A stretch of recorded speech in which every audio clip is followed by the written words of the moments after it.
c'est un game changer. Ouais, ça paraît rien, mais ça change vraiment beaucoup de choses. Tu vas voir, tu vas aider à ta qualité de sommeil. Rien que ça. Entre autres, c'est beaucoup d'autres choses, mais.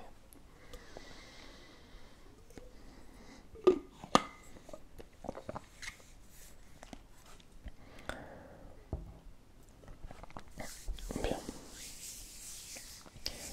Je ne sais pas si tu te souviens, lundi, j'ai beaucoup parlé de pas mal de choses, de ma life notamment. Mais aujourd'hui, pour ce moment de calme, j'aimerais revenir sur un livre. J'aimerais te parler d'un livre que je lis en ce moment. J'en ai parlé dans la vidéo de lundi. Un livre que je lis en ce moment qui se nomme Le pouvoir du moment présent. Alors c'est un livre qui m'a été recommandé, pas personnellement d'ailleurs, mais qui a été recommandé par un certain Selmar ASMR.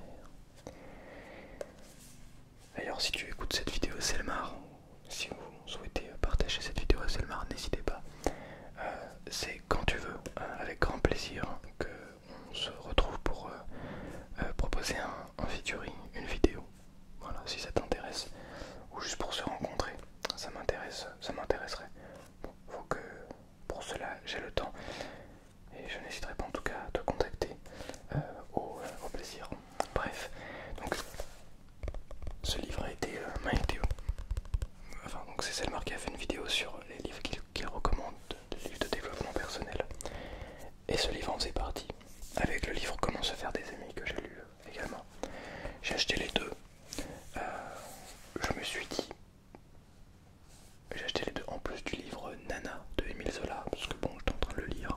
Petite histoire, j'étais en train de lire le livre que j'ai emprunté à une bibliothèque. Évidemment, ma gourde fuit sur ma table de nuit, donc le livre imbibé d'eau. J'ai réussi à le faire sécher et tout, donc j'ai encore l'exemplaire de Nana tout plein qui a été imbibé d'eau, mais qui aujourd'hui vraiment j'ai pu le lire, y a pas de souci. Mais du coup j'ai dû racheter le livre pour la bibliothèque, évidemment, pour que la bibliothèque ait un livre neuf. Bref, longue histoire. Donc j'en ai profité pour reprendre ces deux livres, le pouvoir du moment présent. Et j'aimerais te parler un petit peu de ce livre. Et alors, tu vois, j'en suis page 50, quelque chose comme ça, 40, 46.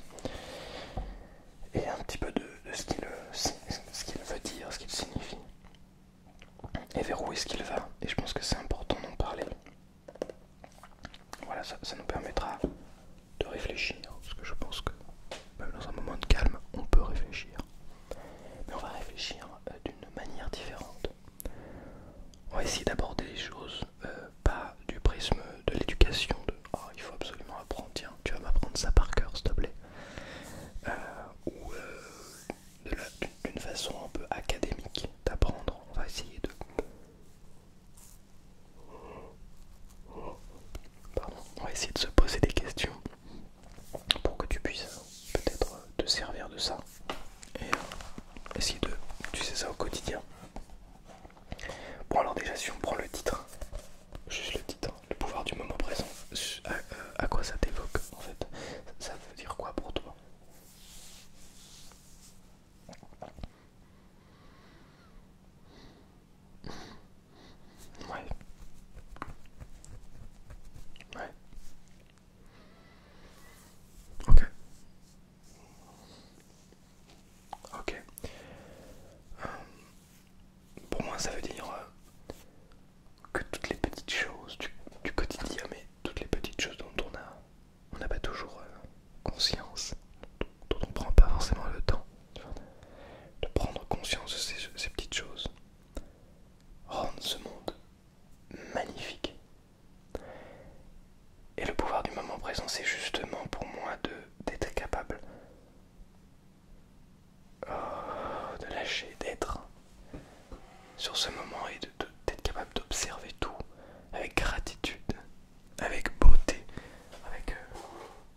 c'est un simple. Puis sinon c'est tout simplement un simple jeu de cartes. Tu vois. Voilà. Donc il n'y a rien d'exceptionnel. Ce jeu de cartes il m'a été offert par ma correspondante irlandaise lorsque j'étais en troisième dans mon collège. Nous avons fait un échange à l'époque avec un collège irlandais, un collège de filles, irlandais uniquement de filles. Donc on a fait un échange. Et c'était un des cadeaux que j'ai reçus de ma correspondante. Et donc voilà, si on n'a pas l'histoire derrière la chose, peut-être qu'on comprend moins l'aspect émotionnel, mais ça n'empêche que même si on n'a pas cette histoire, ce jeu de cartes il est quand même magnifique. Enfin moi je le trouve plutôt joli. Il a toutes les explications derrière.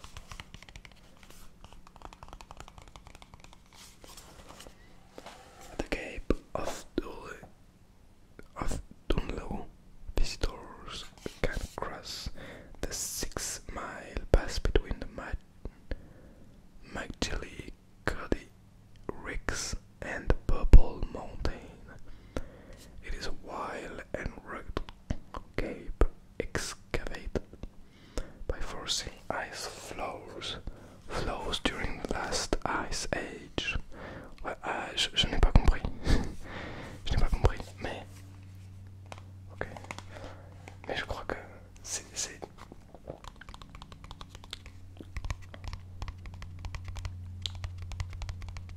bon, vous allez me dire, ouais, tu comprends pas.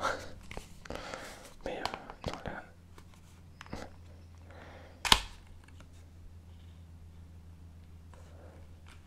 Je suis tellement attiré par le moment présent, on va dire ça comme ça. Non, c'est pas vrai. Que je suis obligé d'écouter l'avion et l'oiseau qui parle.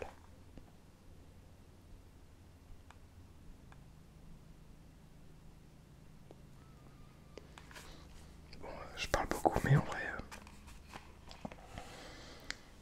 je suis très loin d'avoir tout compris, d'avoir maîtrisé quoi que ce soit. Je ne suis pas encore. C'est marrant ça, je ne suis pas encore. Puisqu'on parle de lettres, je ne suis pas encore.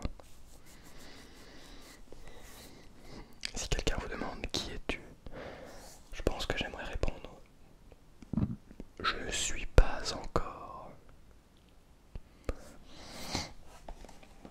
C'est intéressant. Bref. Donc ce livre se veut être, comme son nom l'indique, un guide d'éveil spirituel. En fait, il nous amène à aller voir au-delà de ce que l'on ressent, de ce que l'on pense voir de nous, ce que l'on pense être. Il nous invite à prendre le recul sur le mental, sur les pensées, pour observer tout ça d'une manière vraiment objective. On a une mauvaise pensée, une mauvaise émotion, et bien prendre le recul, de se dire alors ça, cette émotion, cette pensée, ce n'est pas moi, ce n'est pas l'être que je suis, c'est une pensée que j'exprime, une émotion que j'exprime aussi. Mais je ne suis pas cette émotion. Ce n'est pas parce que je suis triste. Je ne sais pas, j'ai perdu un être cher. J'ai perdu un chien, un chat. Je suis triste pour X ou Y raison d'ailleurs. Il n'y a pas forcément des raisons aussi graves. Mais bon, au moins là,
résumé. Mais ça le montre bien avec des images, avec des personnifications. La petite fille dans le film n'est pas triste, elle n'est pas joie, elle n'est pas une émotion. Elle possède des émotions, elle possède des pensées. Mais ça ne veut pas dire qu'elle ait ses pensées. Vous voyez ce que je veux dire? Une fois qu'elle arrive à prendre ce recul, ça veut dire les exprimer, les regarder, les observer, les écouter. Je suis triste, non. Cette chose m'a rendu triste, non. Cette chose fait que je ressens l'émotion de la tristesse. Eh bien, je vais vivre cette émotion. Si j'ai besoin de pleurer, je vais pleurer.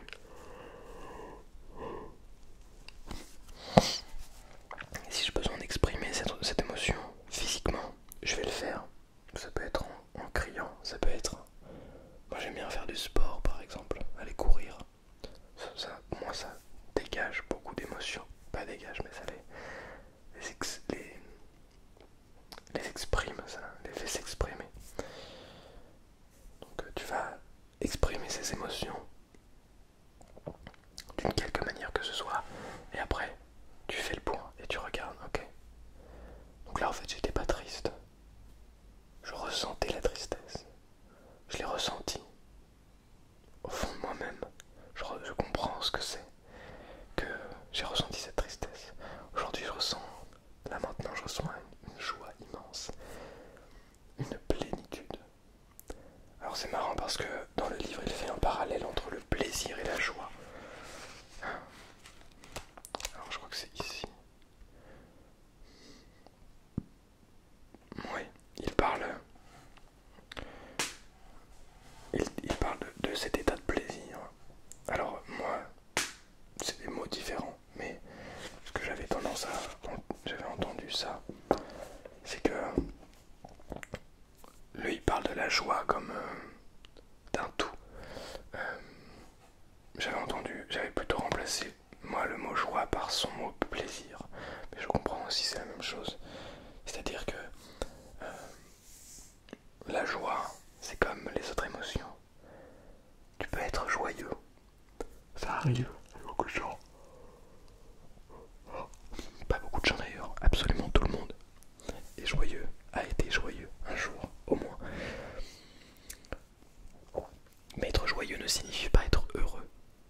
Ça c'est ce que je pense. Être joyeux ne signifie pas être heureux.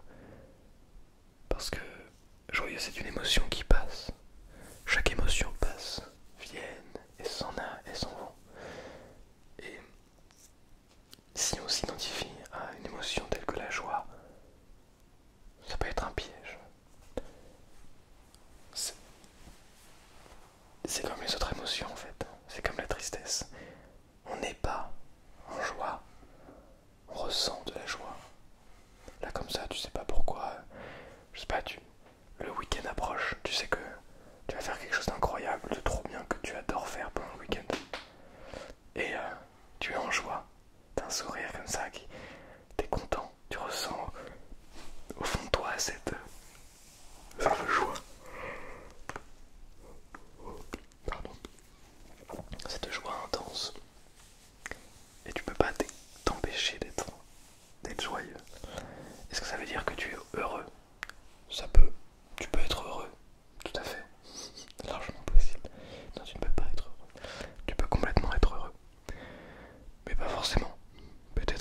un substitut à la joie, qui est le propre de l'être.